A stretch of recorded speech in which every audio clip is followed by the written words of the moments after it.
Hey, what's up, everybody? Thanks for tuning in to another episode of Let There Be Talk. Today is Monday, July 10th, out here in LA, surviving the heat wave, the fucking sun. The sun has come out and is letting itself be known with extreme radical heats here in LA. And wow, it's been a cooker all week. This is how you know it's a cooker. People's brains are so fried. The only thing they can say is, "It's hot out. It's so fucking hot, man. It was hot today, huh? Oh man." That's what happens. The sun just fucking zaps your brain, man. That's why I think Vegas, that's why people are just cruising around out there like, what happened? You know, sometimes you look at people that live in Vegas too long and you're just like, hey, they don't have nothing else to say. They've been defeated by heat. Anyway, welcome to the show today, guys. Hope everybody's doing good. Thanks for always tuning in. I definitely appreciate it. And thanks for spreading the word and telling your friends. That's how we get this mofo out there. That's how we do it. The grassroots, Metallica style. Spread the word. Here's my demo tape. Okay, today I'm not going to fuck around here. I got to tell you, today is a monumental day on Let There Be Talk. I've been teasing you a little bit all week on Instagram. Today's guest is Mr. Henry Rollins. And I cannot tell you what this show meant to me, this episode. To get Rollins on the show, first of all, never ever thought it would happen. So I got to give a shout out to his partner in crime, Heidi, who Henry has a podcast with, for getting this together, and also my man Jason Bernard. And that's how people always say, hey, get such and such on your show. It doesn't work like that. And please stop tweeting at me like that, because I probably will kill myself. It just makes me crazy. Believe me, there's millions of people I want on, and there's high watermarks of dream guests. And I think about it every day, Believe me, I want the same people you guys want. It just doesn't work like that. The way people get guests are through publicists and managers and agents. And the way I get them is long-term, old-school friendships and pounding the pavement, so to speak. And not being afraid to ask. Most of the time, you're going to get a polite, sure, I'll do that, and then you'll never hear back from the person. Or you do, and you're pleasantly surprised. I've been trying to get Rollins on for years. He is one of the greatest performers I've ever seen live. People always ask, hey, what are some of those great shows you saw live? And, I say, AC/DC on the Power Age tour, AC/DC on the Back in Black tour, or Bruce Springsteen 99 reunion E Street Band, Grateful Dead last shows, Metallica, many times Metallica. I could just go on and on, but really one of the greatest in the top 10 for sure performances I ever saw was in the 90s. I went to go see Spoken Word at UC Berkeley. Rollins was doing spoken word, and at the time I was absolutely obsessed with Rollins. I loved his record, The End of Silence, one of the greatest records ever made, which came out in 92. And I was way into it. I couldn't believe how much passion a man had for music and life and rock and roll. And everything, just everything he did. And I was obsessed with it. I was like, this guy's amazing. So I went to go see the spoken word, which at the time was completely outside the box for me. Like, spoken word, I've never seen that. What is it? Does he go up there and do poetry? Does he just, who knows? I don't, to me, spoken word sounded like something some nerds did. And as cool as nerds are now in everybody's eyes, back in the day, you didn't want to be caught doing nerd shit, man. No way. You know how hard it was just to pretend you were cool? Yeah, man, you had to put that mask on like I'm cool as fuck. You don't know? So, But as my life started to, my brain actually started to thrive for some new stuff. I would go see stuff like Karen Finley, performance art, spoken word. I started seeing a lot of different stuff, going to art museums and trying to get, my brain wrapped around not being just a rock dummy. I started seeking knowledge. And a lot of that came from seeing friends of mine like Metallica and other bands tour the world and come back and just seem so worldly. You know what I mean? They were talking about stuff and I was like, fuck, I want to do that shit. I want to be smart. I want to go out and engage and learn and travel the globe, as they would say on Wide World of Sports. Anyway, I'm babbling on, but I went to go see this spoken word. I sat down in UC Berkeley. I forget the name of the theater there. And I think it held about 1,000, and it was sold out. And this man walked on. There he was. Lights went out. He picked up the mic, and he proceeded to tell 3.5 hours of stories, I believe, or 3 hours, and it just blew my fucking mind. I talk about it all the time, and to me, it was like an epic film or the greatest record or your first love or anything. It was just that embedded in my brain. And even to this day, when I do stand-up, I think about some of the stuff that he did on that show. And I also am very envious because I would love to do spoken word like storyteller show. And I got to find the time somehow one day to do that. Scott Ian's out doing it right now. And a few other people go out and do it, and I would love to do it, but nobody does it like Mr. Henry Rollins. And anything he does it on 10 full tilt. The guy, I don't know where he gets his energy. He's 57. I don't know how he has that great memory. I would just say it's probably because he didn't do drugs. If you don't do drugs, I think you're going to have a pretty goddamn good memory like Rollins does. He can spit dates and times and remember stuff instantly. I used to be like that. Somewhere around 4 years ago, my brain just started checking out like, hey, check out this fogginess I'm putting on your mind. Anyway. I'm pretty excited. Yeah, you can tell. I'm in a good mood today because this man did the podcast. He came over to the house.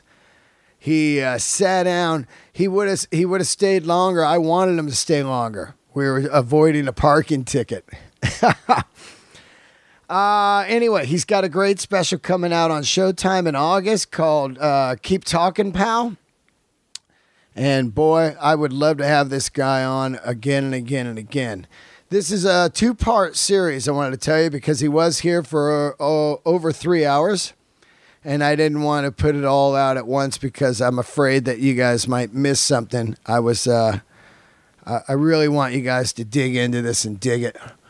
Thank you, Henry, for doing the podcast. We covered all kinds of stuff I wanted to talk to him about. And by the way, if you haven't heard the records that he's done with Mother Superior, go out there and get them. They're on iTunes. You can't stream them. None of Henry's stuff is streamable. You got to pay for it, which I have no problem doing. Been paying for music my entire life. I love it. Get Some, Go Again. Listen to that record, man. It is fucking great. And I think that thing is kind of under the radar. It came out in 2000. And of course, all his classic stuff from all the way from Black Flag to right now. Anything this guy does is just smoking. So, yeah, let's get into it. Let's get into this. Before I do, just quickly, I'll be in Portland and Seattle with Bill Burr, July 14 and 15. The ticket links are on my website, deandelray.com. I also have some great shows coming up with Joey Diaz. I will be in Kansas City with Joey at the Improv on August 9, 10, 11. And also doing the Wilbur in Boston with Joey, September 28, and then 29 somewhere else with Joey. I'll post those up, man. So some great shows coming up. I love all you guys. Remember, this is part 1 of the Rollins interview. The part 2 will be out next week. And take it in, man. Make sure you really sit down and give this a good listen. This man has some great things to say. Here he is, Mr. Henry Rollins.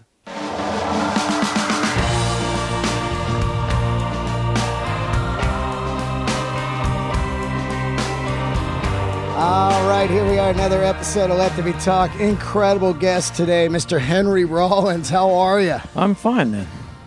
It's like people always ask me who a dream guest would be, and you're always up in the like top 5, you know? So thanks. I remember I went to one of your photo shows.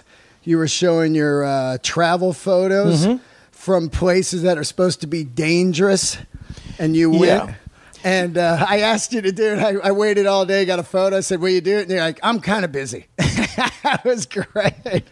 Yeah, during the Bush administration, and not so much now, but with the Bush administration, the axis of evil and the demonization of all of these countries, and admittedly, some of these places are really tough. You got to watch yourself. But you got to watch yourself in Detroit. I mean, we're doing this podcast from Los Angeles. Talk about a city, you got to have your eyes open lest you lose it all. And so when Condoleezza Rice and George W. Bush were saying, oh, these people are bad, this is evil, I said, okay, I hear you. So I'm going to go, and I'll come back or I won't. And I went to, I think, almost every single country they demonized. I didn't get to Yemen, maybe one other. But Iran, Iraq, North Korea, Syria, Afghanistan, Kuwait. I went to all those places, and I'm not some tough guy. I'm not looking to get into a bad situation. I just refuse to believe that anyone anywhere is all that different than me or how I'm living. Yeah. So. Yeah, man. I mean, the photos were incredible, and it is interesting. I've traveled a lot over the years from playing music, and it does seem like a lot of places are. You're like, oh, this is nothing, you know, as you're out there. Yeah, and it's a great way to understand more about your own country. I think no matter where you come from, like Americans sometimes have this idea of like poverty, and no one should be hungry or on the street, of course. But American poverty compared to poverty you see in Bangladesh or almost any city in India or Southeast Asia or parts of Central Asia or Africa.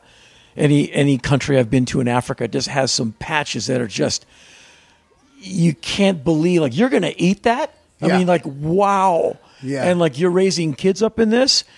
How are you smiling?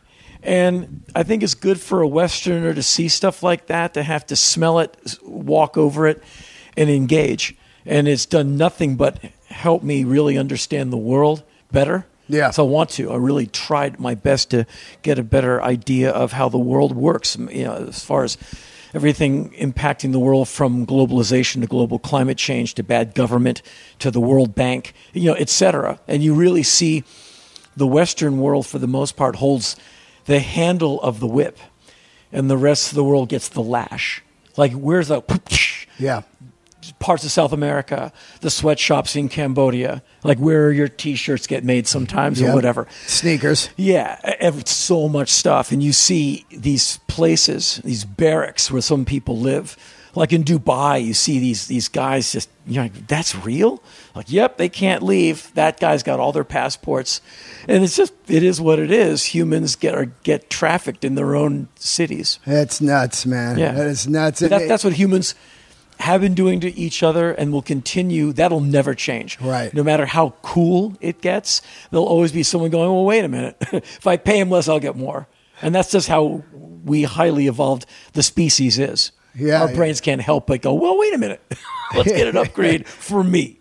So How do you, like when you get out there, like I get out there and you do see stuff, how do you keep a level head? You know, I mean, like right now, like people are going crazy and, the whole, like the states right now are in a crumble. How do you get up each day and go, all right, I'm getting out there and getting in this? Because I try and look at the long range. Because the Cheney administration, the Trump administration is doing what a lot of conservatives do. They're going from fiscal quarter to fiscal quarter, election to election, like look good for the first quarter. So Wall Street goes yay, and the rabble, you and I, are not so mad that we don't light fire to the empire. And then around election time, like, look, your streets are clean, your crime is down, your economy's up, and North Korea is bowing in submission. No. And so it's all just short term, because if you're a Wall Street guy, you're only looking for your next buck, your next trade. So it's all immediate gratification. So these are psychos, basically. Yeah. I try and look at a longer idea of America. And America survived the Civil War, where the country ripped itself in half and made mountains of dead bodies, like 650,000 plus. Forget the mutilations and the amputations. Like, that's just death. Yeah. And survived the fact that the 13th and 14th Amendment, abolishing slavery, equal protection under the law, 1865 and 1868 respectively, didn't really give you anything but the Klan, Jim Crow, minimum wage. Basically, slavery went into the infrastructure, but we've survived. And so America will survive Trump because the Constitution, you can throw it against the wall, it bounces, it shakes it off and keeps going. American democracy is so geniusly constructed that you can smash it, degrade it, lie about it, shortchange it, and it still dusts itself off and keeps going along. And so I look at America's future as a changing demographic rapidly, and that's why you're seeing some people of a certain political persuasion really uptight, because they realize they're never going to make America, quote, great again, because it's never going to be as white as how their grandfather found it. Right. And it's just, that is irreversible. People like sex, they keep procreating. That's how it's going to be. And so we're becoming a brown country. And by 2020, I saw some person prognosticating on the news that it's going to be so noticeable. Like, get ready. Your big money people, your big planners, political planners, your big super PACs, your think tanks, they could have told you about this 25 years ago, because they see everything in advance. That's why they run things. They have a longer read. And they see guys like Trump as like, well, a useful idiot, and he's going to get us up the road. But unless we can get young people, gay people, women people, and brown people to our side, we're going to lose this country for the rest of this century. Yeah. And with social media, you now get to see what cops do, what your military does, well, what they're ordered to do. I'm not casting aspersions on the military. Right. And so my outlook is kind of ruggedly optimistic in that I'm looking at America 25 years from now, not in 2018 November. That, who knows, that blue wave, I don't know. Who knows? 25 years, like you're 80. You're looking at down the road, you're 80, and you're looking at because it's not about change. me. I'm almost 60. Yeah. It's all about these youngsters out here with their Snapchat and their Instagram. See, I'm talking like an old man. Yeah, yeah. I don't even know how any of that These crap. millennials. I don't even know how it works. Yeah. I don't want to know. You don't have any of that. No, I got a turntable. I have all I need. And so that's what makes me optimistic. Like, say you have a younger brother, or your friend has a son who's like 15. If you think he's going to buy in to my father's homophobia and racism and misogyny. He has all three, and a master's. It's interesting. He's a PhD and a tremendous racist. He never traveled, so he's afraid of everything. I don't even know if he's alive or not. But if you think you're going to convince all the 11th graders over at Hollywood High down the road from here that gays are bad and women in charge is a thing to be feared, you're high. Yeah. Because they don't think that way. I believe that too. And in 2018, those who can vote, are you kidding? They can't wait. Yeah. And they're going to keep voting. And so that's what I see. And that's why no matter what I hear or see, I just realize there's a lot of information that needs to get put out there, and that at your very worst, you just need to get up very early in the morning and just talk a lot. Yeah. But you can't put your head in the sand, nor can you say, I'm moving to Canada. Trust me, they don't want you. Yeah. They got enough people, and people think, oh, just walk right into Canada. Dude, that's so much paperwork. It's a lot of lawyers. You probably aren't going to get in there. We can barely go in just to do a gig. We can barely get to Mississippi. and so as bad, and things are, you look at some aspects of things and things are bad. Jefferson is screaming in his grave right now. And so I'm not trying to put too long a tail on this kite, but it's just a thing that I think about a lot. Yeah, I do too. Because you have to keep waking up every day wanting to get up instead of just going, you know what, screw this, pizza and the Sci-Fi Channel. I'm retiring. I can't do that. I can't leave the house. I could. Yeah. On a bad day, I could definitely come to those conclusions, but I can't. Yeah. So and I won't.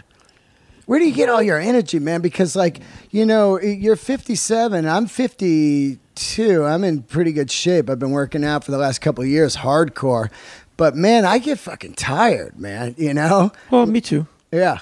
But it's all about pacing, diet, restorative sleep, workflow, working smart, not hard, knowing when to delegate. But as someone who's pushing 60, what I have found, and I do up to 14 months of touring at a time, and I'm always doing something. I'm never not. I work a 7-day week. I worked full day yesterday. I've been up since some stupid hour today, and I'll do a double shift today as well, and a workout. Nutrition. Yeah. After I don't know, whatever age, every bite counts. And I can feel it. So I've been working out since I was about 15 or 16. So when I eat the fun meal, yeah, you're like, okay, the next day your body went, that was a lot of meat. Wow. We're sitting down today. And then you realize, okay, I got to keep it clean. And and I'm good at policing my diet. I go without sugar and all kinds of fun food for months at a time. No ice cream for entire fiscal quarters go by, and there's no Ben & Jerry's or Haagen-Dazs for me. Yeah. Anyway, and it sucks, but I got work to do. I've gone 2 years no sugar. There you go. And when you live like that, your sleep is more restorative, your waking moments are more cognitive, and everything is better. And at this point, at my age, I've got less time ahead of me than I do behind me. And the time I have left, maybe about half of that is as operational as I want it to be, where I can get my backpack and leave into the world for 2 months and survive a yurt, 3 tents, and long train rides through Siberia. And I've done all of that. And so it's diet and stress management, just keeping it together and being hyper goal oriented. And I'm not putting it out here's how you need to be. I'm just saying this is what I do. Right. I don't ever tell anyone what to do. How do you do stress management? Because I do get into these dark holes, when you're in this kind of business and you're just kind of something will get in your head and you just can't get it out. Are you meditating? No. Preparation. I do a lot of auditions, go on a lot of meetings TV, film, voiceover, whatever. And, I'm not Brad Pitt. So I'm standing in line with all these guys who are 20 years younger than me, fantastic hair and gym biceps. You're okay, and you smell the cologne and the product, and you're like, what am I doing here? Yeah. I'm dun, dun, dun, dun, I shouldn't be, And you really feel your age, and all these guys, they all know each other because they're acting class, and I'm so I hate not that one, right? And I'm just yeah. I'm just going to go skip to the head of the line, get my parking pass validated, and go home because there's no way I'm getting work here. And guess what? I don't get the job. Yeah. But the only way I'm in that line to do that audition or have that meeting and I'm not stressing is because I prepared. I put in the time. Buddhists call it making merit. Like, you put down the drink for the animist god so he doesn't wreak havoc. You do your time. And so when I have an audition, I have to memorize like 8 pages of dialogue. I sit down, I memorize it. Like there goes the weekend, but on Monday when I'm going to Sony or wherever to not get the job, yeah, I go in there and whip its ass. It's not like the audition sucked. I'm just not the guy for it. They need a real actor. But I don't walk in there going, I go in there like, okay, bam. And I have 2 ideas. Can I do the other idea? I can't? Okay, well, thank you so much. Yeah. And I'm out. So preparation alleviates stress, I have found. Because I'm one of those people, I will break into hives. I get very nervous because as we do, us performer worrywart types will internalize. I wrote liner notes for a buddy's record recently, one of my music heroes. He said, write the liner notes to my record. I'm like, who was it? I'll decide if I tell you or not by the time I get to the end of the story. Anyway, I wrote the liner notes. He liked them. Yeah. And I said, have you mastered this record yet? Because it's basically a best of a multiple CD release. It's the one vinyl representative of a 4 CD set. And I said, there's a song that you didn't put on. I just think it's one of your best songs. In fact, I think you should start the record with it. And I'm typing this. I'm a fanboy since I was like 18 of this guy. And I'm thinking, he's a grown-up man. Shut up. It's his record. He liked the liner notes. Say you're welcome. And ask for a test pressing when the record comes back out. That's your pay.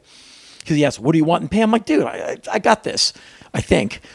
And I wrote this suggestion, and I didn't hear from him for 3 days. My face broke out. Wow. My hands got itchies on them because I thought I had offended him. And then he slowed to write back, like a lot of people. He just gets to it when he gets to it. He wrote back. He said, I got a lot of suggestions, and some of them are good, and some of them are awful, but you've never steered me wrong. I forgot about that song. It is a good one, if I do say so myself. And you're right, it should start the record. And it's going to start the record. Here's the new sequence. Thank you so much. Wow. And all the skin irritation went away, and the face kind of went to the normal pale Celtic blotchiness. But it was like 72 hours of, I have offended this guy. What the hell was I thinking? Am I high? Yeah. Like, am I just a maniac who doesn't know I have 9 bodies in the backyard? And so I stress very easily. And while I don't have stage fright, I do anticipate. Like, I just get nerved up like a dog before the hunt. Like, can we do the gig tonight? No, it's in 2 days. How about we just do it tonight? Like, I'm ready to go out and kill now. Yeah. I don't want to wait to kill on Tuesday. I want to kill tonight. And so the only thing that gets me around that is to wear myself out on the treadmill or the stationary bike, or be so prepared I can walk into whatever it is with attitude and go like, okay, James Brown time. Turn the light on brighter. I got this. And by the time I get to any stage, I am like that, or any film set, because I've done my time. And that's the only way I alleviate stress. Otherwise, I sign my name up to stuff. I say yes to so many things. And I have a lot of real deadlines where I promised the guy at Warner Brothers to write this thing or whatever. It's a soft deadline. If I'm late, I get to be the artist. Hey, it's spaced out, man. Everyone would believe me if I told them I was high on tequila. Yeah. But then I have all these self-imposed deadlines because I own companies. And so I do have a book deadline because I'm looking to get the damn book out September 2018, not 2020. So I put these things on myself. And so basically I exclude. I don't drink, I don't smoke, I don't do drugs. I don't know a lot of people. I'm not looking to know a lot of people. I'm a yogurt instant, I'm a frozen yogurt machine, output. Pint, quart, here, take it. Yeah. Here's a bucket of it. Don't invite me over, don't clap, just take the thing, you asked for it, I said yes. And so I just output. I live alone and I work. And You've always been single, right? Yeah, I've had girlfriends. I'm heterosexual, but I'm just not good at checking in. It's not because I'm sleeping around and wine, women, and song. I just, if I had a real woman in my life, and I'm at pushing 60, if you're going to engage with a fellow adult, she would want a realistic engagement, like a relationship, in that we do see each other. We do talk. We have prioritized each other. We don't hang out with each other's employees. We hang out with each other. And the weekend means we're going to go do something. I look at Friday and go, oh, goody. I'm going to write till 3 o'clock this morning and listen to at least 7 albums, and with a very strong cup of coffee and the exact drink you're drinking right now. My favorite. It's funny because I relate to you in so many different ways. I think it's an Aquarius thing, as weird as that is. Like, people are like, oh, horoscopes and shit. But I always wondered, was it something in your mind where you feel you got to keep finding life? And if you have someone, you're there. You're locked in a thing for the rest of your life. Because that's how I feel. I feel afraid of that. Like, I'm constantly going for something. Yeah, I keep finding what I'm looking for. But I just keep looking for the next thing. Go to a country, acclimate. Okay, got it. Vietnam, cool. Go a couple more times, do the research I wanted to do. Pick another continent. Well, okay, Central Asia. Get the backpack. And start off in Uzbekistan and end up in Kazakhstan somehow 4 weeks later. And then, Antarctica. Haven't been there yet, so go to Antarctica. Want to do some, train spotting music writing. Okay, I wrote 5 of those books. And I just pick things to do, an imaginary bucket list that I add on ideas all the time. And I just go and execute. I don't want to be a rotten boyfriend. I wouldn't want to be like, well, he never calls me. Well, then get a different boyfriend. We're not 18 when you should be an idiot, because you're learning to not be one. And I'd rather have no relationship than be the bad half of a relationship. Like, no woman deserves, like, oh, the guy's not around and he doesn't call. Well, then screw that. Oh, no, don't make excuses for him. Yeah. Get a new one. Yeah. Because in 15 years, you're dead. You're right there. So go. And I'm not going to be the one who wastes someone else's time. So unless I can't be awesome boyfriend number one, like I can be awesome tour guy, like go up for 14 months, watch me. Like, I'll leave tomorrow. Yeah. And I do every show. I don't get sick. I don't get high. I don't miss a show. I lost 2 shows this year? This year, because the city's closed because of snow. My bus was there. Yeah. I showed up, but the mayor closed them. It's all right. We'll get them back, but I didn't cancel. The city canceled on me. And so I try not to do anything I can't be good at or can't finish or not be an asset. And human relationships, I love the working relationship. I just finished a really big documentary project in Australia a few months ago. It came out really well. And I'm with a team of like amazing Australians, just like super talented, kick-ass producer types, great camera people. And we're out in the outback filming stuff and gnarly travel, hardcore interviews, and just burly work schedules, like up at 3, working till 9, as you do. Yeah. And I really like those people. They can have half of my dinner anytime. They prove themselves to me. But we're all working. We're all kind of on that page. If one of them said, hey, I'll be in L.A., how about I come over? I'd be like, oh, okay. How about call me when you get a flat tire and I'll come and I'll get you out of that and I'll get you a hotel room and make sure you have 3 squares. But I don't want to hang out. And I genuinely like these people. So I like working relationships. I just don't want to see you later. Yeah. I relate to that a lot. I know that you have maybe a couple really close friends your whole life, and then that's it, right? I mean, Ian that's been my life, yeah. Right. And there's a lot of people I admire. I'm a fan primarily. I mean, I was a guy in a band for many years. But I started off as a fan, and I left music many years ago. And I went I was a fan the whole time. And, bands that I'm opening for or I'm on a festival with, I'm such a fan of this band. I kind of overwhelm people. Like whenever I see anyone in Dinosaur Jr., I'm such a fan. They're so great. And, I kind of like, hey, you guys, what's happening? They're like, whoa, there's the guy with the gray hair who talks really loud. Too, and people are like, whoa, this guy's crazy. Too much, a little much. Yeah, all but right? I'm such a fan. I go to the record store, I buy records. I go to gigs. Yeah, I stand in the back so no youngster breaks my hip, as he runs by. I got to remember how old I am. And, the bones soften. And so, but I'm a fan. And so there's a lot of people I admire. And I come from a really amazing music scene in Washington, D.C. Like my peers were the Bad Brains, Minor Threat, whose first show I was at. The people around me from the early days of my little music upbringing, are you kidding? Their records are legend. I mean, these are legends. Absolutely.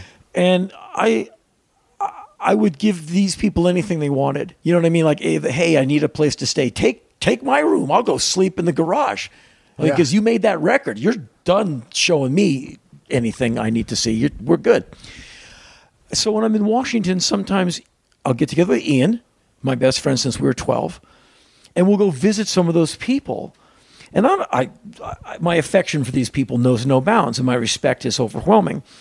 But I don't even need to see them. We can just drive by their house and salute. Yeah. Like when I'm on my own in Washington, I walk the streets of the old neighborhoods. I walk by, I know they're in there.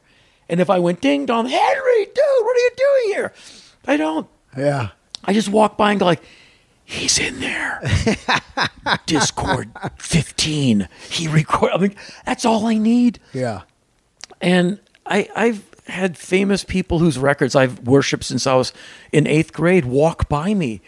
I don't try and meet them because it's cool. I bought the record. I like when you sing that song. And I don't need to shake your hand. And that I'm a fan. But I don't want to hear, hey, kid, you bother me. Like all that stuff. And so my first impulse is to leave people alone. And so I'm not an antisocial person. I'm not looking to be a sniper and take people out. I have no animus towards humans. They let me down a lot. But my first impulse is to leave you alone and get the interaction over with as pleasantly and as politely and as quickly as possible. Yeah. And it's not like because I hate you and you're boring and I don't like you.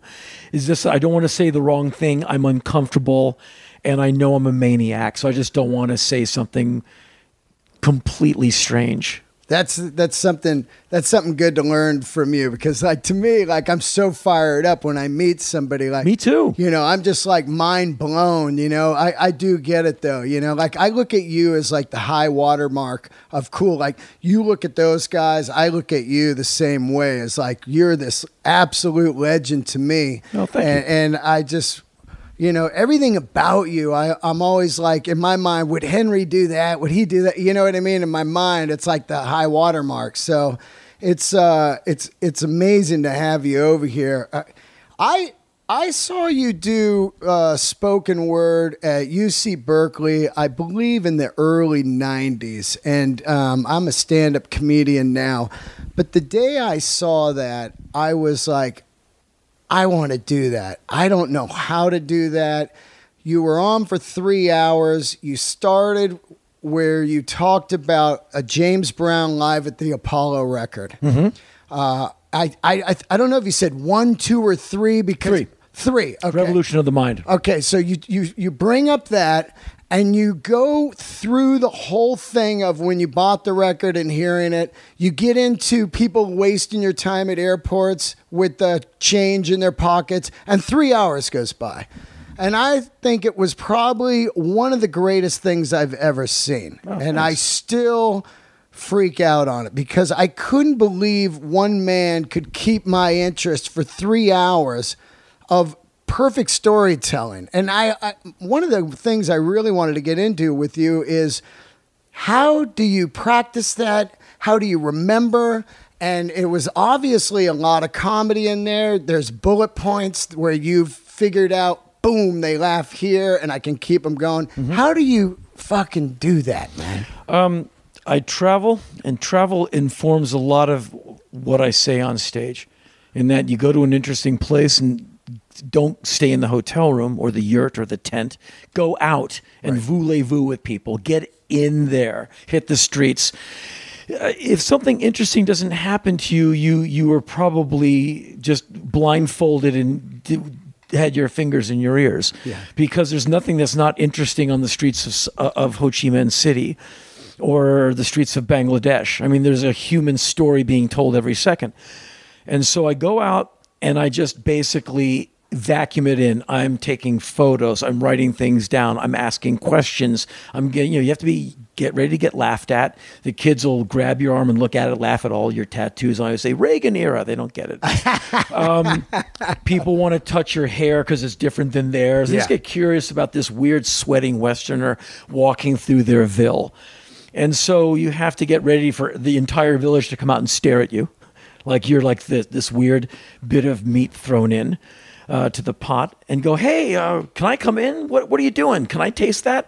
And I just ask questions and try and get in and out of these things without losing a finger, an eye, or my camera. And so I come back with tons of raw information. And so let's just say you're an actor and you look at the words on the script. There's just if you ever see a great film, realize that every single person in that film all got some script sent to them by their agent. The great part of that film was what they brought to it. They looked at the page and went, okay, that's the salad. I'm the dressing. I'm the gives the whole thing flavor. And so I come back with like tons of raw info from tons of photos and hours of notes. I just write at the time, and then at night at the hotel, I just write everything down. And like then you go, okay, so where's the poetry? Where's the lyric? Where's the melody? What's the story? Like, look at this photo. Look at this girl in a pile of garbage. In Bangladesh is a photo I show of a mom, dad, and daughter. And the daughter's smiling at me. I took a photo. The parents never saw me take the photo. And so for a year, I talked about that photo and go like, well, they're living in garbage, and this is, hopefully they're going to pull sustenance from this. About a year, and I looked at that photo and went, well, who's the star of the photo? It's the mom. Look how clean her clothes are.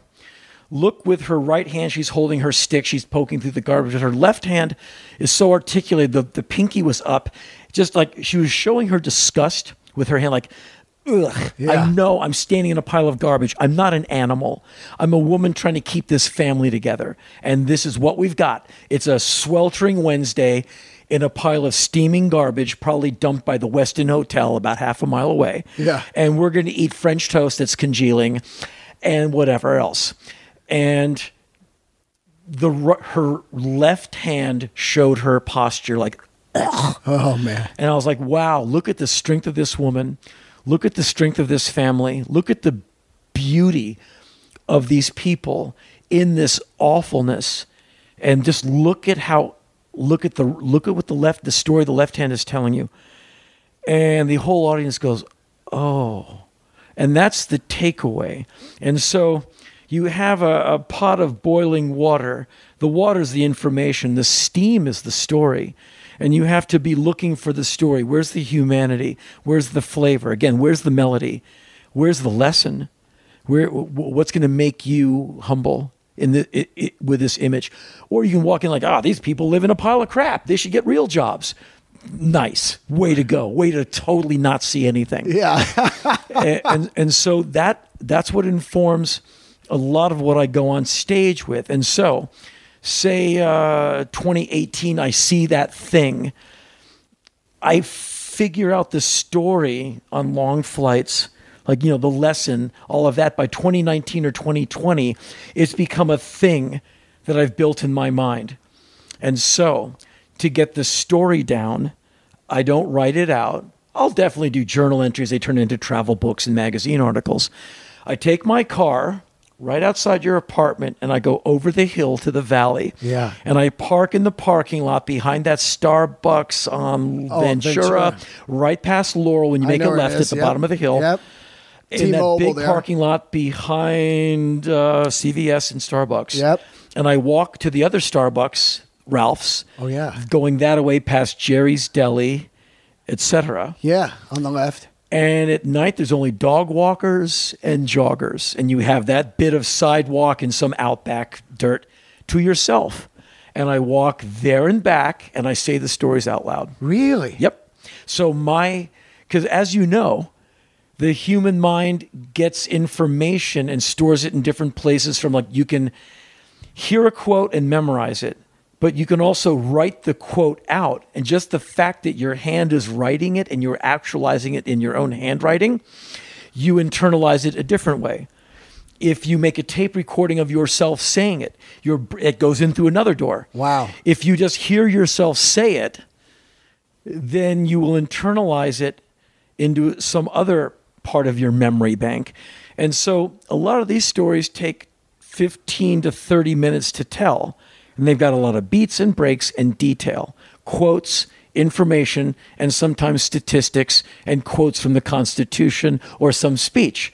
Then I have to have all of that at the front of my brain pan, 30 shows in, 60 shows in, 150 shows in, because my tours just go and go. Yeah. I do like 20 countries. Of course. And so it's a process. And by the time it gets to the stage, it has been interrogated under harsh light. It has been waterboarded. It has been made to do the Bhutan March. It has been beaten with a stick. It has been thrown away, begged to come back, and had to prove itself. I mean, I beat the hell out of these stories. I cane them. So if they can still stand, then I dare bring them out in front of an audience. Only for the sake of comedy do I go out with a half-baked idea and go, I haven't really finished this yet, but millions of American men need to be killed. I don't know exactly how to do that ethically or morally, but a lot of men, for the power share for men to women to be 75-25 in favor of women, which is I want the rest of the century to be, we're going to have to take out a lot of men. How do you do that? Have all the women stay home from NASCAR and just carpet bomb it. Okay. And I just have all these ideas. I go like, I know this is really hard for you to take, but we have to do this. Like people are like, dude, what the hell did you just say? And I go, I haven't thought it through yet, but I'm, one more transatlantic flight and I'll have it together. And that's funny. Yeah. But that's the only time I've been talking about that this year. That's the only time I've gone on literally with the idea not all the way thought out, because you can't really get to the end of it because it's not my business to be killing thousands of people. But it is true that millions of American men do need to shut up and listen, and they won't. So they probably have to be killed, but you can't do that. There's laws, and I'm too good looking for prison. I'm just way too good looking and humble. And so, being on stage means the world to me. My audience, I'm obsessed with them. They like me. They have no idea how I am with them. I try and tell them, but they just laugh. I go, you like me, but I love you. Yeah. And I am so obsessed with not wasting your time, and I am desperate for your attention and your approval. It's not the money, it's not the fame, it's not the applause. I love the idea that I'm not wasting someone's time, that I am a walking, talking asset, 2.5 hours every other year.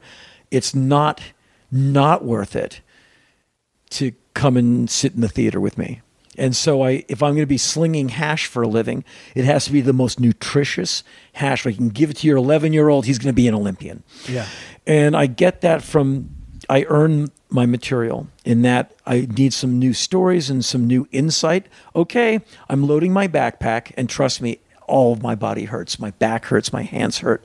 I've just cracked my body into a million pieces. Humping a backpack and 20 pounds of water from northern Uganda into South Sudan is no picnic, but you want to see what those areas look like and get the real stories. That's what you got to do.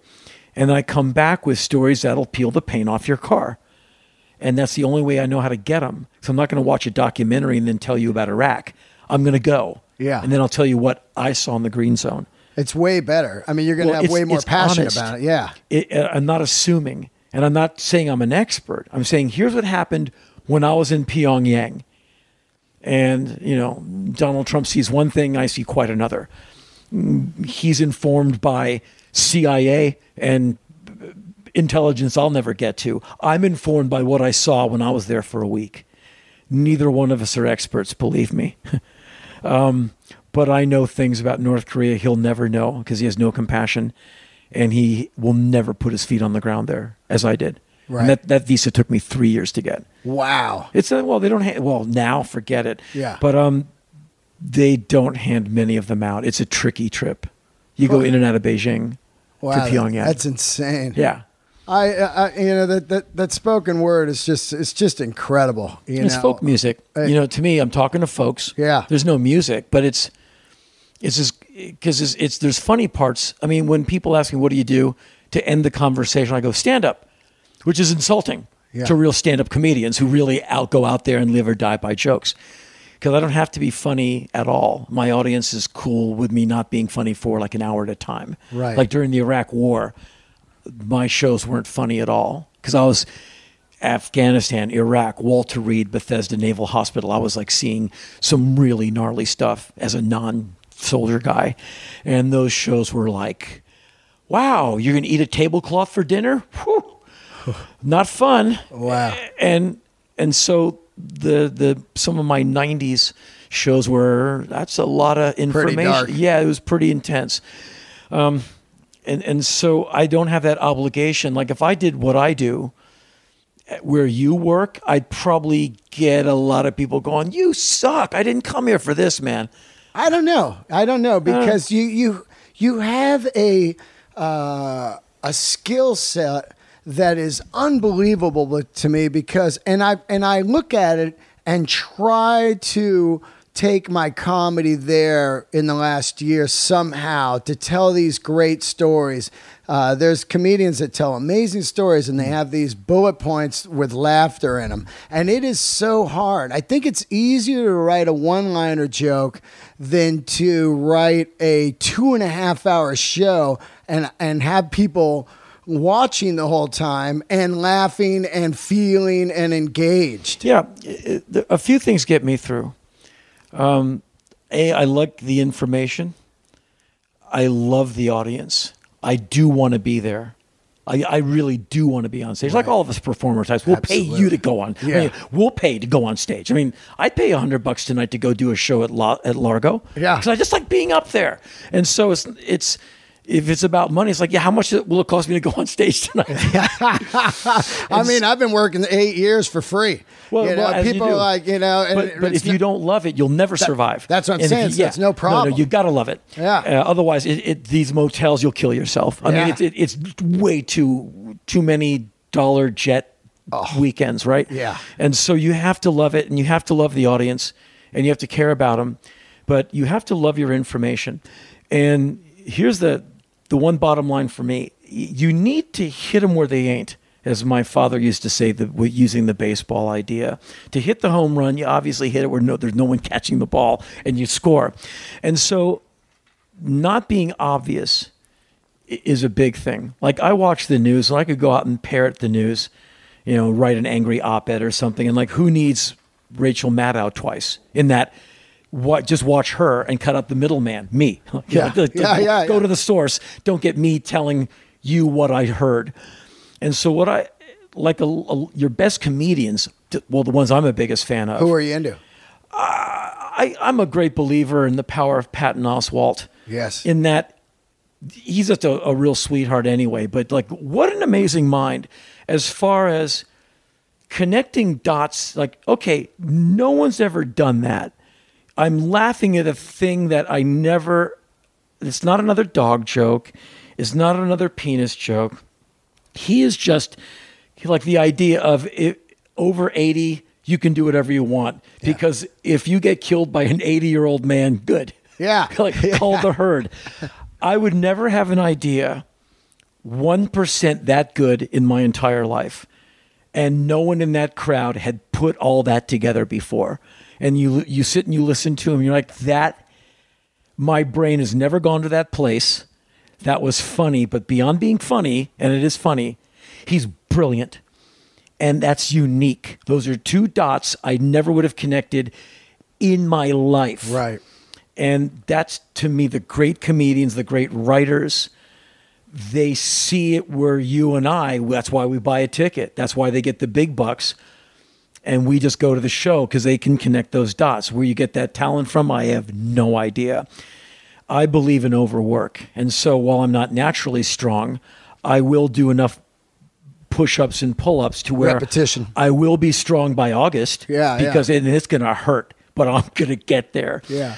So it's like someone who doesn't know how to climb a mountain. As a famous heavy metal rock and roll singer once said to me, bad climbers go all expletive up the mountain. Real mountain climbers don't even break a sweat. Yeah. Anyway, I kind of grunt my way up the hill. I'm the same way. I put in the work and I can get there. Yeah. But I break an ankle on the way up. Yeah. Because I'm not that good at it, but damn it, I'm getting there. And so I try with writing, like when I had my job at the LA Weekly, I would weigh in every week, and my editor said, the audience loves the political stuff, just if you don't mind. I'm like, no problem. Everything I wrote in, including the article where I got the journalism award, I just tried to hit them where they ain't and never be obvious. And that's why I go far and wide to go to places where you might not go. And if you go, you're probably not going down that street. And if you go down that street, you're probably not going into that place. And you're probably not going to say, can I come in? And actually have afternoon tea with that family in Lebanon, which I did. Because I was like, hey, man. And just like the kid dug my tattoos. I'm like, hey, I'm playing with your kid. And sure, I'll have some cherries and tea with you. And, I just, I try and keep it different and never be obvious. And anytime I ever say something sucks, I show you at least one way out of it. And I learned that from a certain president I didn't like all the time, Clinton. I just never believed him when he said, I feel your pain. I'm like, oh, I connect with people for a living, and I know when something is BS, and pal, you're an outhouse right now. Yeah. But he would do these speeches at universities and stuff, and at the end of the speech, he would have this big rah-rah wind-up, and he'd say, like, okay, well, here's the problem that's happening in Haiti. No electricity or whatever, and for $8 million, here's how we fix it. And he would lay out like 5 of those things, like this can be fixed, and here's how you do it. It has a cost, it's about this much, but it can be done. And so I never present a Gordian knot and go wah and walk home. Like when Trump got elected, I was doing 8 shows over there at Largo. And I said, okay, that just happened. So before you dig a hole and go dive in it, and drag down a bunch of carbohydrate-rich foods and go into a hibernation state, I think we're in for some really good times. How can they be good? Because this administration is going to be coming down on women people, gay people, and brown people. And I know that everyone in this audience supports gay people, brown people, and women people. So we're going to have a really great time doing all the benefits we're going to do. We're going to get the ACLU activated. We're going to give money to Planned Parenthood. We are going to show all these people how wrong they are, how cool we are, how much smarter we are. And they're going to lose, and we're going to win. And I'd rather fight than to sit on the couch. So here comes a really good battle that we're going to win. So let's go. And eventually things will get better because you and me are off the couch. And when you and me are off the couch, trouble better look out because we're going to win this because we're right. And Albert Camus, the great writer, his letters through World War II are great. And he basically said, here's why we're going to win. The Nazis are just wrong. They're wrong morally. They're wrong on every level. And we're going to win just because we're right. Yeah. We're right about humanity and family and life. And this is the point of view I come from, and it informs everything I write. And I just don't be obvious. And if you can somehow, for me, I have to burn a lot of miles in the air and go to places so I can come back with stories that aren't obvious because I don't have a mind like Patton Oswalt where I can just sit in the living room and the world comes to me.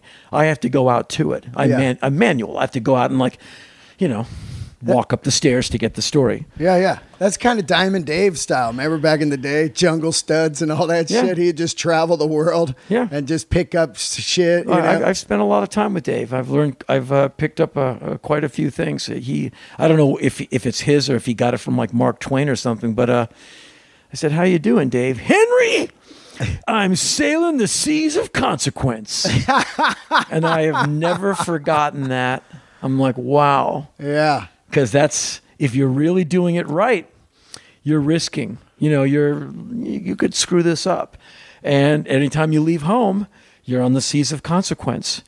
And so I'd rather be on the seas of consequence risking something where you really are up against it. You really got to show it rather than, I got this. When that's how you get eaten by the tiger. Yeah. That's how the dragon gets you. Yeah. Like, oh, I got this. Really? Dead. and it's why I stopped doing music. I wanted to talk to you about that. I stopped serving it. It stopped compelling me to serve it. It stopped ordering me around. I ran out of lyrics, basically. I was living in a house about 2 traffic lights from where we're sitting right now. And I woke up, and it was like an application in my mind opened. Doop, you're done. Yeah. And I went, wow. And I just sat there thinking for a moment, like, wow, I'm done. Huh. And it wasn't like, oh no, what am I going to do? Because I was already doing stuff. Yeah. I just went, wow, all right. I felt an invisible diploma in my hand and the stone that I clutched from the blind master. Yeah. And it was time to leave the temple. Called management that day. He freaked out because he saw 15% of that going up in smoke. Yeah. Because that was a cash cow for him. You just did it right there? You just said, I'm out? I'm done. I have no more lyrics. And he goes, well, you can go out and do a greatest hits tour. I go, like, not me. No way. Those battles are already fought. I don't want to be a war reenactor. Either I'm a warrior or a dead warrior, but I'm not a war reenactor. Yeah. And that's what you do when you go out and do Satisfaction and Brown Sugar. I mean, it's not for me. I go see other bands do it. It's not for me. And I got out of it. And you miss that at all? I mean, because I played music 25 years and people always go, how did you walk away from it? And it's like, I ask people, have you ever done anything for 5 years? Have you ever done anything for 10? Have you had a job for 2 years, the same job? Have you had a relationship longer than 25 years? And you did it a long time. After a while, you really do kind of know, like, oh, I'm good. I'm done. Or like the monster stopped compelling me. I mean, this might surprise you, but it's the most honest assessment I've ever had of my dubious musical career. I never liked being in a band. I never liked it. I never liked band practice. I didn't like songwriting. Why? I think for a good reason. It hurt. I never enjoyed being on stage singing. Those songs hurt. Physically, mentally, they crushed me. And I think because I did it right. I mean, I don't think, well, I'm not telling anyone what to do. I wouldn't dare. When I say you, I mean me.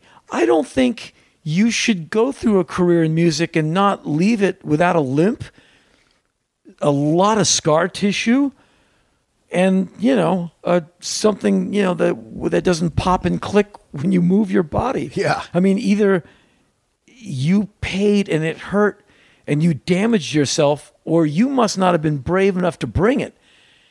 I mean, these people, I'm like, no, man.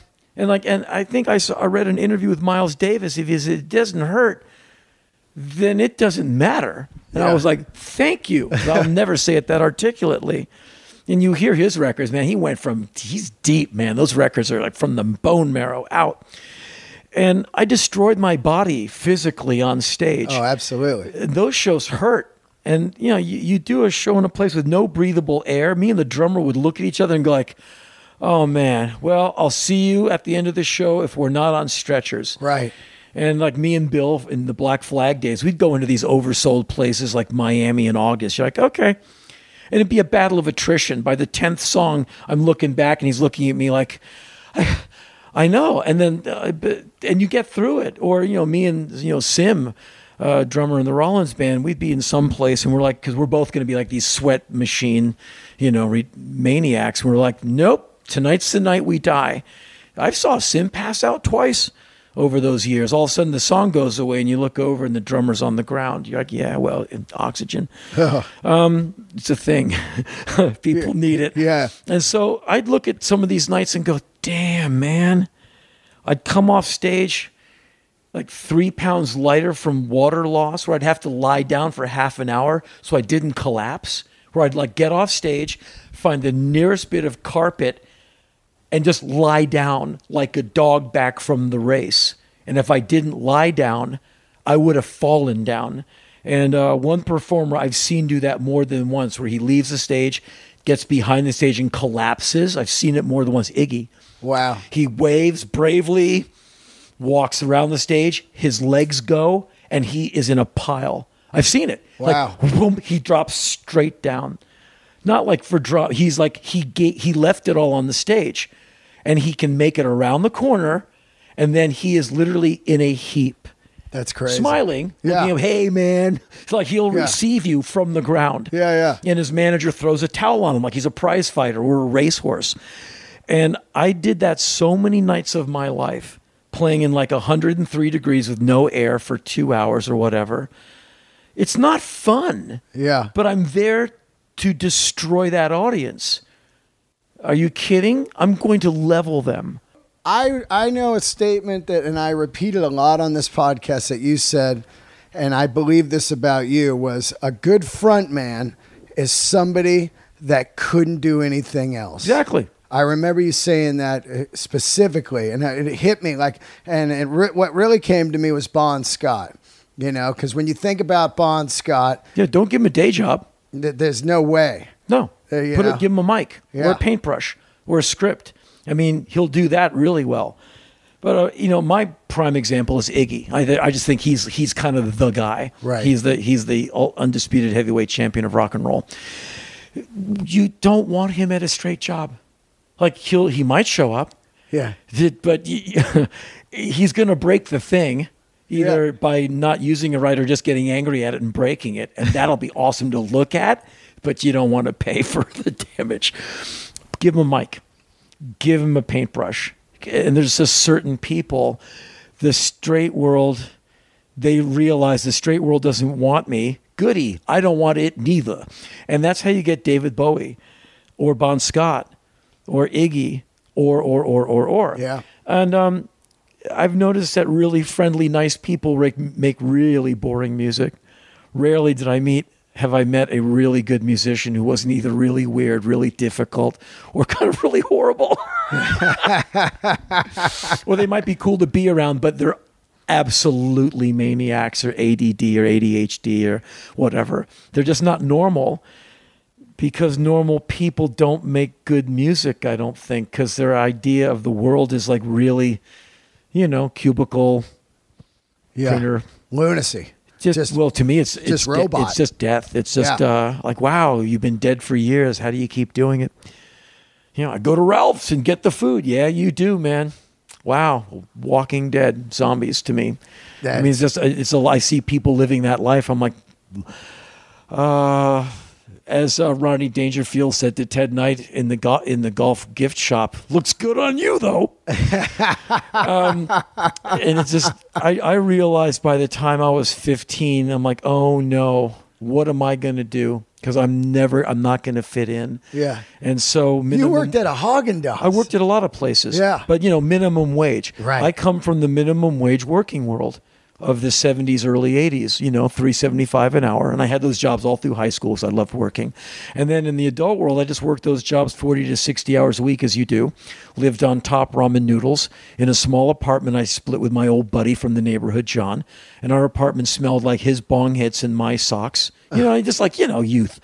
And I ate Snickers bars, ice cream, from the ice cream shop. And 7-Eleven microwavable burritos and other stuff that, takes years off your life. And that was my life. And I'm like, well, this is going to be the rest of my life. So I'm never going to be a lawyer. I'm never going to be a soldier. I'm not putting down any of that. I just can't hang. Right. And then thankfully, punk rock said, well, we take people who can't sing too.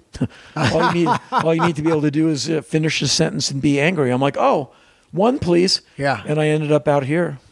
You were super angry in Black Flag, and it's amazing. I'm still angry now. It's still angry now, but you just manage it. You control it. Yeah, and I realize my physiological limits. Like any 10th grader can whip my ass, so I'm all kinds of polite now. But yeah, you absolutely calm down a little. My anger is more civically motivated now. Like when I see things like pay disparity or homophobia or racism, I go nuts. It's things like racism I grew up with, having it done to me and being around it in Washington, D.C. in the 60s, having a father who just told me all kinds of bad information. And so I've always been sensitive to it. But the older I get, the more I live to neutralize it. When I was 22, I lived to meet girls and rock and roll, just play every night. Now that I'm pushing 60, I gotta fix that. I don't know that guy, but I have to fix that for him. You know what I mean? I got to right that wrong. I got to clear the path for all these 18-year-olds who are coming down the pike. And so my anger is more like, okay, well, I'm going to write about that, or I'm going to do a benefit, or I know exactly who to talk to. We could do something for that guy. It's not like I'm going to go hit some other man. That's what would occur to me at age 20. And at age 57, my anger is just more articulated. But I'll never, as I always say, and no aspersions towards Sting, but I'll never be mature enough to buy a Sting record. I'll never be that calm. I'll just never be that okay with things to be able to sit through one of his records and go, man, that's great. How about a Police record, though, right? No. I'm not saying he's a bad musician. No. Quite the opposite. Oh, yeah. He's amazing. It's just that it's too Red Zinger tea for me. Oh, I hear you. And while I'm sure he's not, Police guy? That music is. I think all his records are great. I'm just saying that is for a level of maturity and calm and tranquility that I will never approach. Yeah. Those people have dogs. They go to the beach on the weekend. They have friends. They laugh. They go out and do stuff with other people. I am never going to be that guy. I'm sorry. It's interesting that you live in L.A. because you seem to me like you would be a New York guy. I was on and off through the 90s. My bandmates were New Yorkers. Yeah. And so when it was songwriting time, I would happily default to becoming an East Village resident. Either they move out here, which I can't afford, or I'll just move to them. And so I'd get an apartment for like a year at a time. You just get a lease and you overpay. I lived at 7th and 2nd for years on and off. Wow. That Tower Records, that was my local Tower Records. The Starbucks with the big spinning metal cube is where I wrote at least 3 different books. I went there for the air conditioning.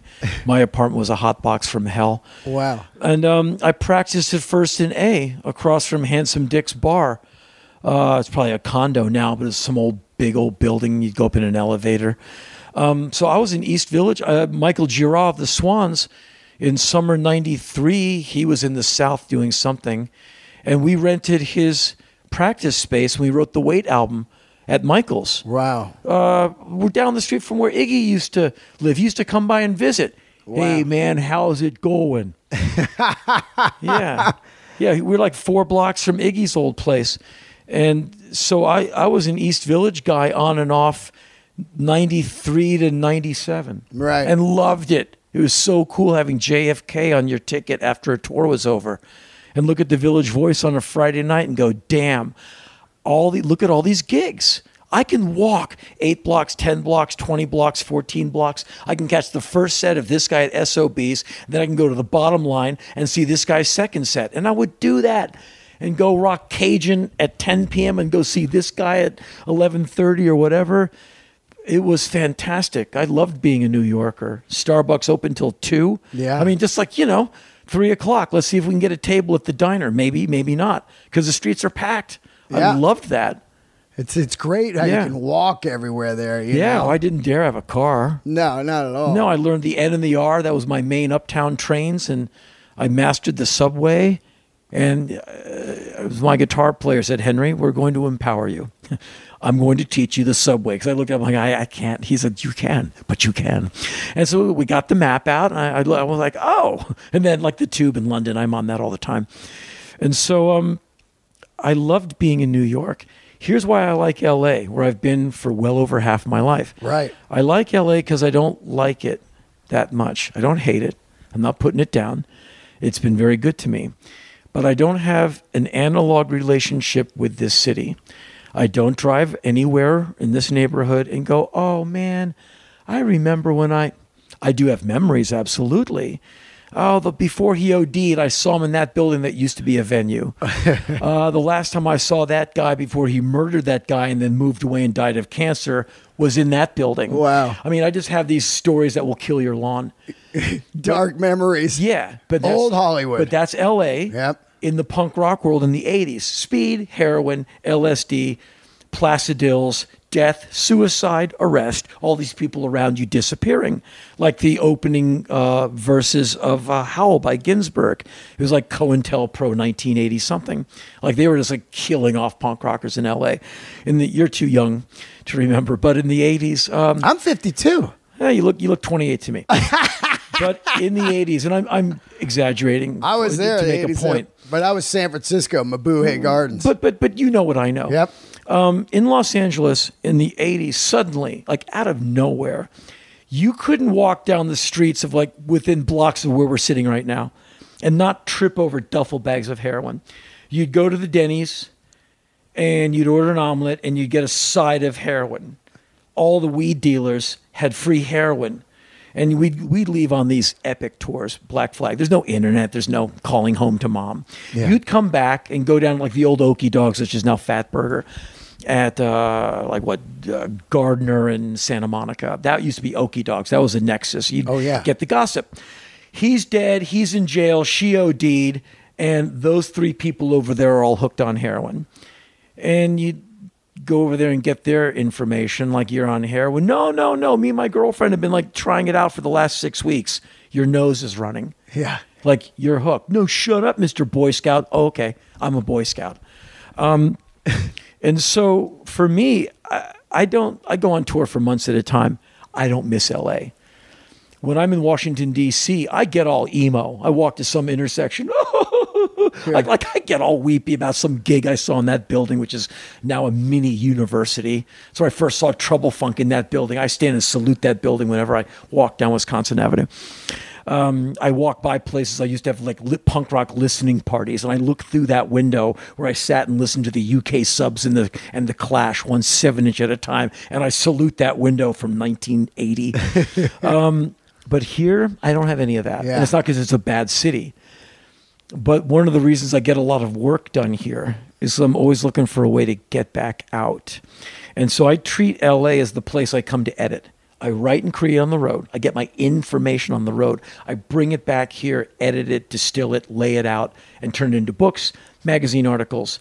I go on meetings. I go to CAA and talk to the agents about the tour I'm booking 18 months in advance because I am that kind of guy. And so I rest up, listen to records, and plot and plan so I can get back on a tour bus, an airplane, or a ship and go. So not having a real analog relationship, the only analog relationship I have with this city is KCRW, my radio show. So when I'm at the Trader Joe's down the street from here, dude, I love the radio show last night. Thank you. He and I are on the same page. We live in the same city. And for a moment, LA becomes a village. When I worked at the LA Weekly and people were reading me every week, that was a real artery I had with people. Like, dude, that thing you said last week, I didn't agree with it, but I understand where you're coming from. Yeah. Hey, we have a discussion going on in line at Trader Joe's that is based on something. We don't have to agree to get along. That's fine.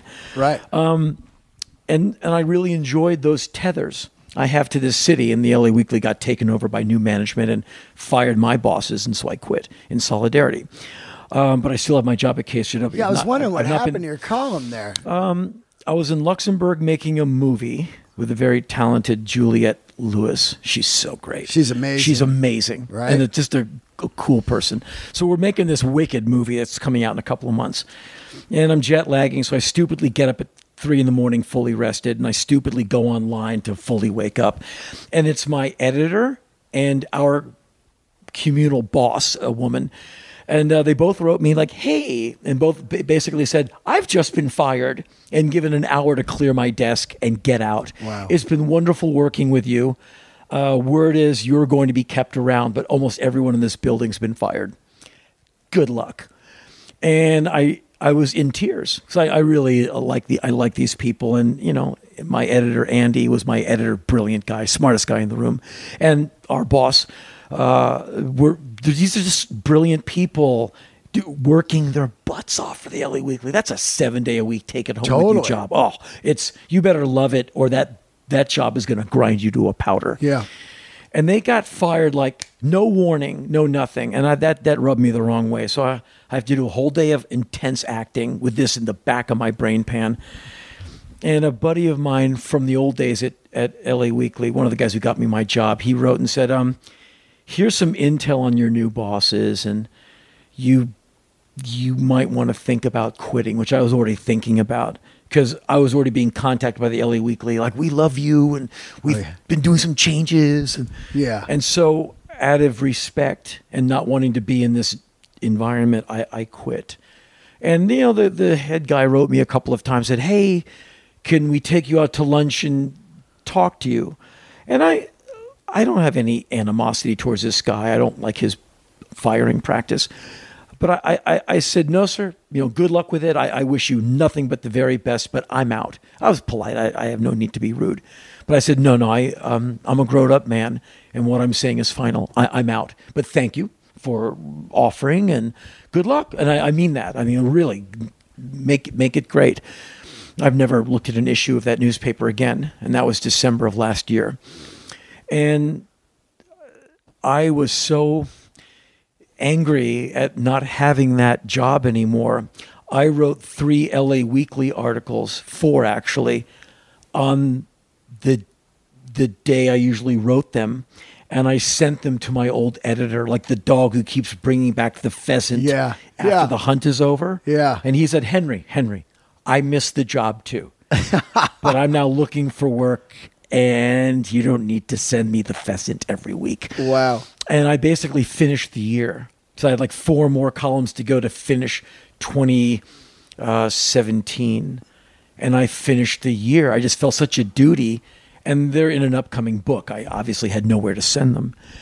And so those are the things that, and I know all these answers are very long-winded. I apologize. But no, I enjoy it. Thank you. LA is a perfect city for me because I'm not attached to it. And I get a lot of cool offers. Like if you want to have a meeting with Sony, get in your car and go. Like down the street from here, several traffic lights, was Kurt Sutter's big production studio for Sons of Anarchy. Yeah. My manager called me out of breath, which means there's money, potential money. He said, Kurt Sutter. I go, yeah, the Sons of Anarchy guy. He's amazing. He wants to meet with you. When? Now? What do you mean now? Here's his address. Get in your car. Wow. Right out Laurel. Yeah. Like down in the valley. An hour later, I'm sitting in Kurt Sutter's office, and we're storyboarding that awful neo-Nazi I played. I'm like, and an hour after that, I drove home in my Subaru, out back to my house. Like, did I just get a job in a big-ass TV show? Man, you did. Because, and there's nothing saying you can't do that meeting on a phone or Skype from North Carolina to LA. Yeah. But that kind of proximity works for me, that you can get in your car and be sitting in the man's office in 25 minutes. Chemistry too. And all of that. Nothing works like lunch with someone like, wow, we really liked him. That meeting was great. Everyone in the room loved Henry, which is what you want, or insert name here. And from another place, I can't do that. And I'm one of those people that there will never be enough work for me. There's no such thing as overemployment to me. Yeah. I like being over. I just like something to do every day. Yeah. It gets me up out of bed. I need a big ass reason to get up at 5:30. Good, put me on a deadline. Make me have to be on set at 6, so I have a reason to get up at 3:30 with my stomach full of ice. Good. I'll live longer because of that. I love that. I get depressed if I'm not working. Exactly. You know what I mean? I start to go like, fuck, I'm not working. Yeah. This is horrible. It's like a performance car that you don't drive. That's how you destroy the car. If you don't drive it at 100 miles an hour, you will screw it up. Yeah. You want to hobble a racehorse, don't let it run. And I am not a performance car or a thoroughbred, but I'm easily depressed. Yeah. No problem. Like Thursday, it takes nothing. You ever taken any meds? No, my medication is the gym and work. Yeah, exactly. But I've never eaten one pill. I just don't believe in it. I don't either. I'm not one of those people like all science is wrong. I just don't think anyone at at a company is going to make something and fully understand my brain. And I'm a high school graduate, and I know that everyone's smarter than I am. Yeah. I just, I'd rather deal with my mind unplugged, like, unsweetened, Absolutely. unenhanced. And I've met some people on antidepressants. I'm like, you're acting, I've known you for 20 years. You're acting really weird. Oh, man, I'm trying this new antidepressant. Am I acting weird? No, not at all. When was the last time you ate? What day is it? Tuesday. 3 days. I'm like, no way. And so many people have said, Henry, I love you, man. Let's take you in and have you looked at. And like, maybe we can get you on something. Try it for 6 weeks. If you don't like it, I'm like, no. This is how I am. And you have to deal with me and all my strangeness. And I don't, if you want it inflicted upon you, buy a ticket and endure it for 2.5 hours. I'm not coming over to your house to ruin your Thanksgiving. Yeah. I am an animal. You throw peanuts at the zoo. You go solo on all holidays and everything? Just you? I don't do holidays. And I'm glad you said that because I don't believe existentially, I don't believe in vacations. Yeah. Like I'm vacating my house to go inhabit a hotel. I go on travel. I go on recons. I go on fact-finding missions. And my joke is I want to come back 6 pounds heavier with an internal parasite. I want to have been somewhere where like, wow, lucky not to have lost a finger. Did you drink the water? Yes. And that's why you're on the ground and convulsing. And so I go places where I am writing 1,500 words a day, taking hundreds of photos and like burning lean tissue. I did do 2 semi-leisurely trips last year. Wow. Where'd you go? Well, one was invented by a woman who's been working, I have like 5 different companies, and she's kind of air traffic control for all of them. The woman that you've been dealing with, Heidi. Yeah, Heidi, yeah. Yeah, you want to get She's to me? on your podcast, right? Yeah, you want to get to me? You get to Heidi. That's just how it is. And the podcast was Heidi's idea. Heidi's been with me for almost 22 years. Whoa. Honest to a fault, she can have half of everything I own right now. Wow. Like if there's a bullet, I'll gladly take it for Heidi. Like the best person. 22 years. Yeah, without Heidi, I don't know even how to write out a check. I could probably figure it out. Yeah. I wrote them out years ago. So I used to do paychecks at a company I worked at. It's been a while. Heidi. Book a plane ticket. Hey, Heidi. Yeah. I want to. And so we were at one of our eating. We go out to eat breakfast she comes in starving. She was like, come on. I'm like, all right. So we go eat somewhere. And she said, you are driving me crazy at the office. I go, what am I doing now? She goes, you're huffing and puffing, you're groaning, you're stomping around like a caged animal. I said, because I've been off the road. She goes, okay, here's what we're going to do because you are driving me crazy. I said, we're doing a thing because I'm driving you crazy in a building I own. She goes, you own it for now. It's true. Anyway, she said, I'm going to invent a trip for you and you're not going to know where you're going until the day you leave. Wow. I said, okay, all I need is the right electrical plug, which she was resistant to giving me. She goes, oh, just buy it when you get there. I go, no, because I have 5 of all of them. I'm not going to buy them again. And give me the basic temperature just so I can bring some gear. Yeah. She goes, okay. She gave me the plug and the weather. And here's the itinerary. It's up to your honesty. It's on the step in the office, face down. And I didn't look at it.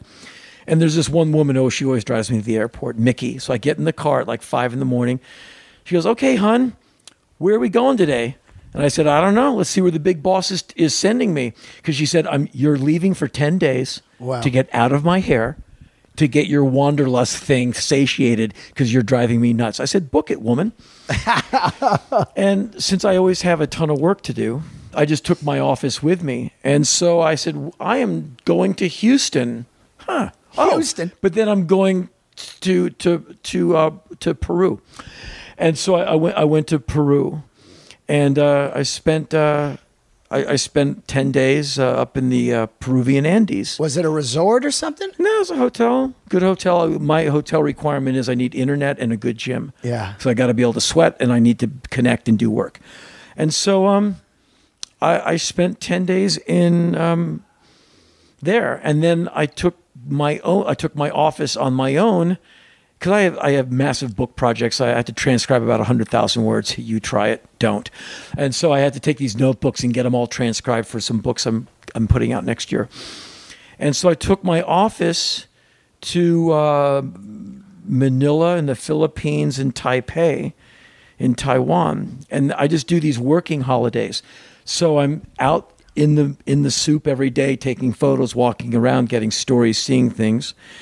In the afternoon, I'm in the gym, and at night when I lose light for cameras, I'm eating dinner, and I'm working and getting up hyper early in the morning and working because you can't go out in tropical environments like from like 9 a.m. to 1 without the sun's too high for photos, and you'll melt like a patty of butter on a hot skillet.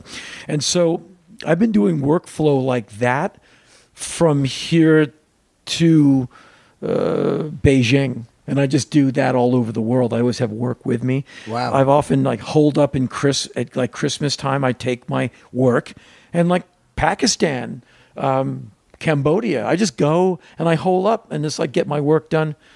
And the only thing that brings me back home is like, oh, those records I haven't heard yet. And so I don't sit on beaches. Yeah. I don't sit by the pool. I'm not putting that down. I get it. At all. I get it. Everything, like say everything I do is like I shoot a deer. I use every part of the deer. I eat all of it. We must do something with the guts. I don't know, but the bones turn into jewelry, and you know what I mean. I mean, every part gets used, and so I don't want to have a life that I need to get away from and sit on a beach because my real life grinds me to such an unhealthy mind state. Right. I don't mind working to exhaustion. In fact, I love it. I like working till 3 a.m. Like, oh, the sun's coming up. I love keeling over. Love it. That's what holidays are for me. I just work until I drop. I love doing all-nighters. They suck as an old man, but man, I do them. But I don't dig leisure. Yeah. I love it, but I don't do it. I like cheesecake too, but I don't eat it. I'm the same way. My brain just starts working, and then I'm like, I got to get out of here. Got to go. Got to do something. Because you know what? I don't have a crystal ball, but hopefully you'll have a nice long life. All that sit on your ass stuff, wait till you're 80 and everything hurts too much. You're like, I don't even want to walk to the mailbox. Yeah. You know. Then like, do it. And like the Meals on Wheels come. Good. Wait, get a couch for that.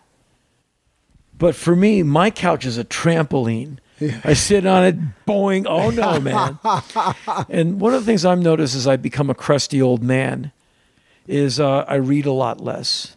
And it's not because I hate reading. It's just because I feel guilty because the time I spend reading, unless I'm trapped on an airplane, is I should be writing.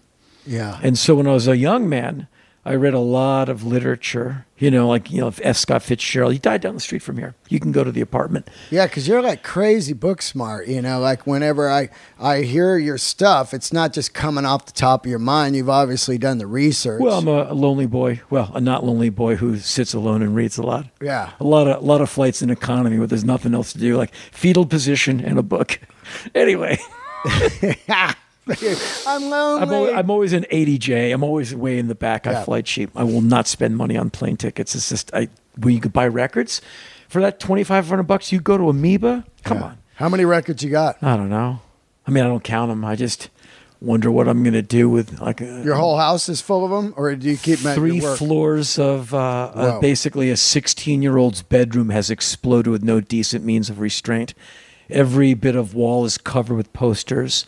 Posters. I collect old punk rock posters. Yeah. Look at that, man. I got boxes of shit. Yeah, man. No, I have boxes like that. Boxes of rock memorabilia. Yeah, no, it's the only thing that's lasted in every move is my rock photos. They're my life. No, I see it. I'm looking around. I see. I that book on your left speaker. Let's talk about that. I made that book. Yeah, let's talk. I overpaid for that book. Yeah, what? Jimmy Page laughed and did shots with Satan as I made that book. Let's talk about that book. You made a book called The Photographers of Led Zeppelin. Yeah, of Led Zeppelin, and you've also seen Led Zeppelin, right? Yeah, I did. You saw them live, and to me, you're one of the few people I know that have seen them live, and then you put this book out. And it's amazing because you and Ian were heavy classic rock. He loves Ted Nugent. He talks Double Live Gonzo the same way I do. Well, we saw him, the Nuge, who just played Saturday. Yeah. At a place where I opened for X like 12 years ago, the Canyon Club. And it didn't sell out. Right. And I was really tempted to go down there. Yeah. And hear him play that Birdland. Man, I love that sound. And anyway, That's 78 Nugent. I saw him in 78, and there's nothing like that. no, there's nothing like it. And I've seen a lot of gigs in my life. I mean, that's what you do. And in my top 5 gigs of seeing some really good shows in my life, Yep. are Nugent shows where there wasn't anything I saw that was better than the Double Live Gonzo tour. Insane. This Cat Scratch Fever tour. I mean, those were, man, they melted your psyche. I mean, they were everything you wanted them to be. 2.5 hours, torn screens, guys in t-shirts and jeans, a drummer who really could really wallop. What, Cliff Davies, I think his name. Yeah, Derek St. Holmes Killing singing. it on the vocals. Oh, and then the Nuge, who could really, man, he really owned it. It was crazy how good he was, right? I mean, I saw him in front of 70,000 at the Oakland A's stadium, No, it was better than you thought music could be. And he made everything you saw that year tepid.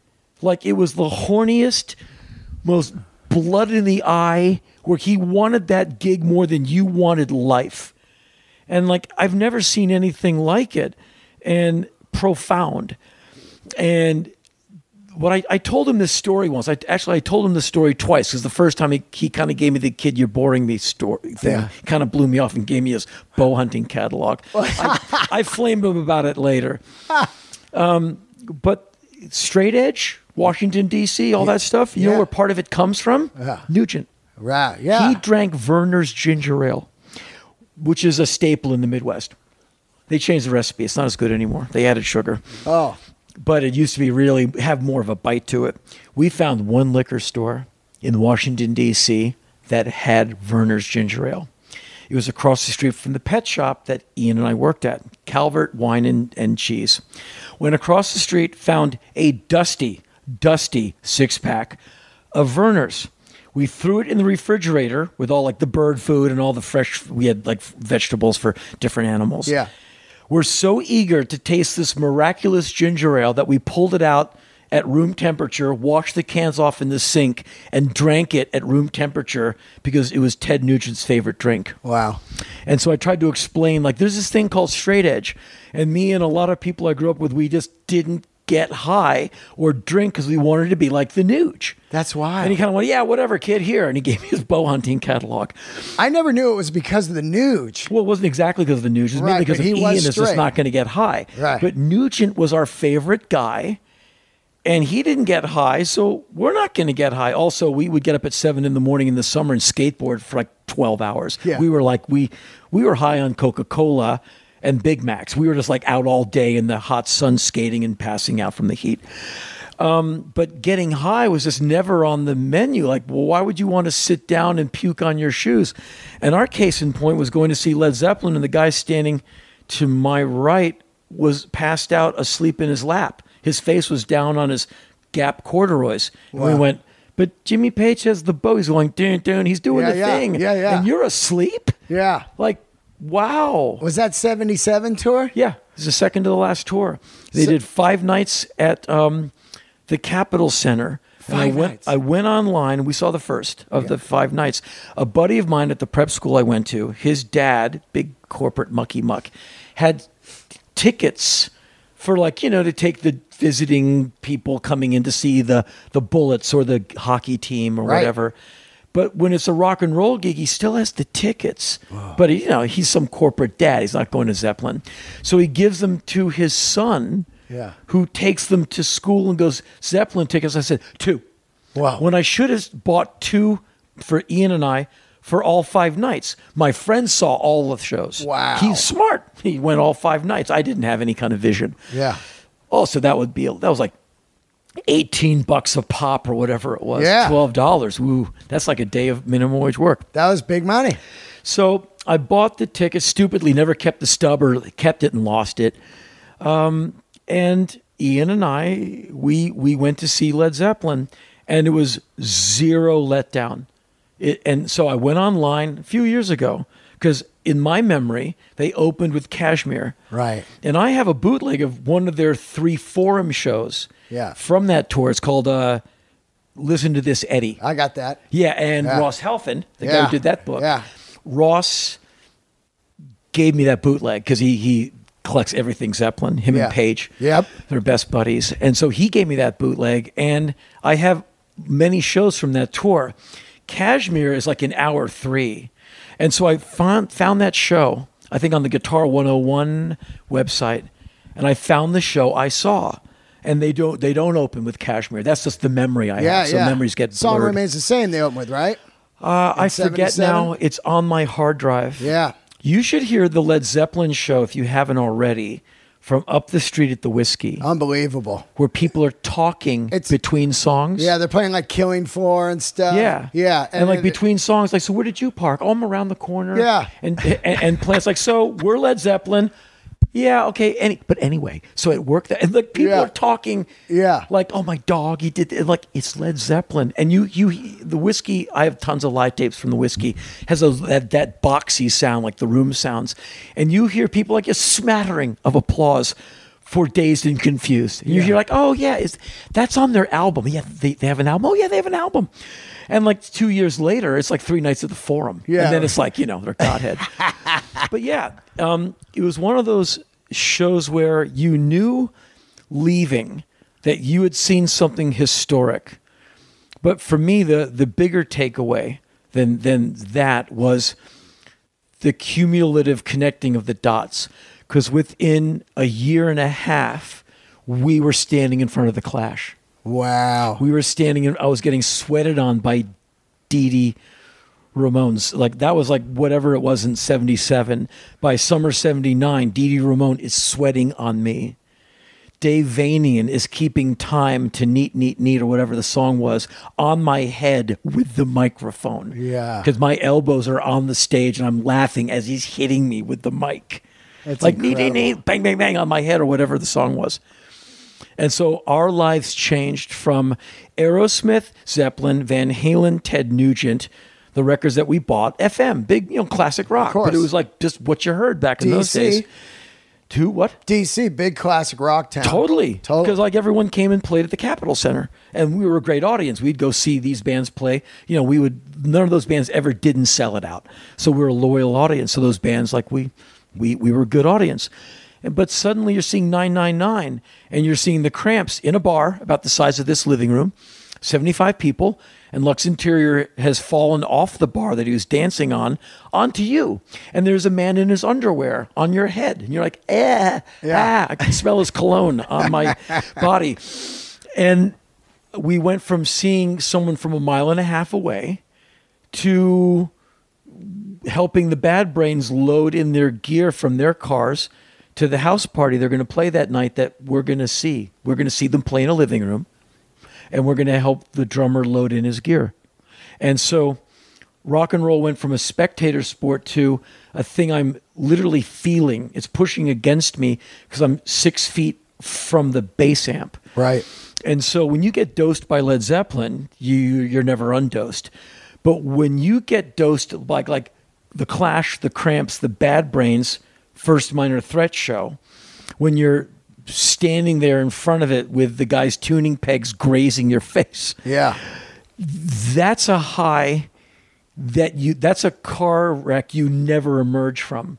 Like you never recover. You're never okay again. You're always going to be like, when's the show?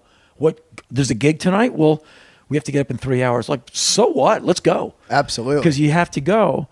And when Ross Halfin, the guy who put that Zeppelin photo book together, he has been a photographer on tour of the Rollins band many years ago. He's Metallica's guy now. Yep. I saw him in Mexico City last year as I flew down to see the Iggy Metallica shows. So I was with Ross every day. And me and Paige want to do this thing. How about on your company? I said, me and Led Zeppelin, what a beautiful way to